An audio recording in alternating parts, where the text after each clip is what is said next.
O bu fəndi yuxuda gördü və gimnastikanı həmişəlik dəyişdi.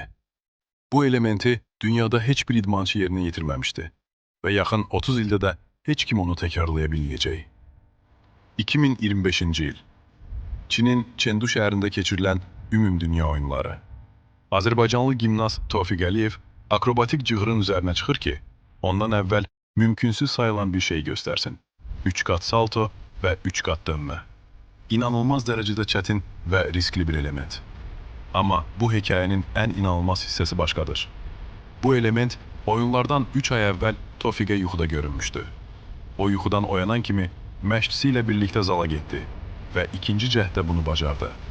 Ümumdünya oyunlarında o risk edib yuxusunda gördüyü elementi yerinə yetirdi.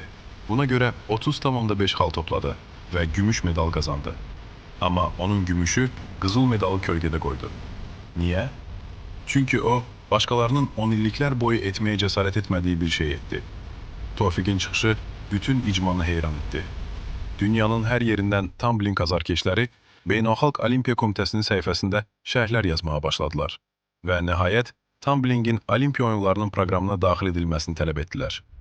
Sizcə o qızıl medal qazanmalı idimi? Şərhlərdə yazın, videonu yaxınlarınızla paylaşın və mütləq kanalımıza abunə olun.